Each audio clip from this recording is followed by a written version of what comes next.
அனைவருக்கும் வணக்கம். இப்பொழுது பதஞ்சலி யோக சூத்திரத்தின் 57வது பார்க்க போகிறோம். 57வது சூத்திரம்: நிலையற்றதை நிலையானதாகவும், தூய்மையற்றதை தூய்மையானதாகவும், துன்பத்தை இன்பமாகவும், ஆன்மா அல்லாததை ஆன்மாவாகவும் கொள்வதே அறியாமை. உடம்பை நான் என்று எண்ணிக்கொள்கிறோம், அது அறியாமை. ஆனந்தமயமான ஆன்மாவை நான் என்று எண்ணிக்கொள்ள நினைப்பதை தவறவிடுகிறோம், இதுவும் அறியாமைதான். இந்த அறியாமையை பெரிய மயக்கம் என்றும் சொல்லலாம்.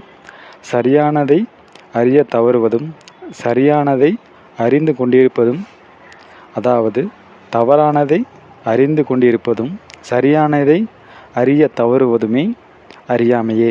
மகாபாரதத்தில் தருமனிடம் யட்சன் கேட்பான், உலகிலேயே மிகவும் அதிசயமானது எது என்று. தருமன்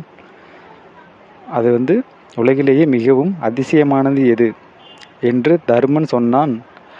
கண்ணெதிரே பல உயிர்கள் மடிந்து கொண்டிருப்பதை பார்த்தும் மக்கள் தாம் மட்டும் இங்கே நிரந்தரமாய் இருக்கப் போவதாக எண்ணிக்கொண்டிருக்கிறார்களே, அதுதான் பெரிய அதிசயம் என்றும், தன்னறிவது வாழ்வின் அர்த்தத்தை முழுமைப்படுத்தும், அதுவே யோகத்தின் முதற் குறிக்கோளாகும்.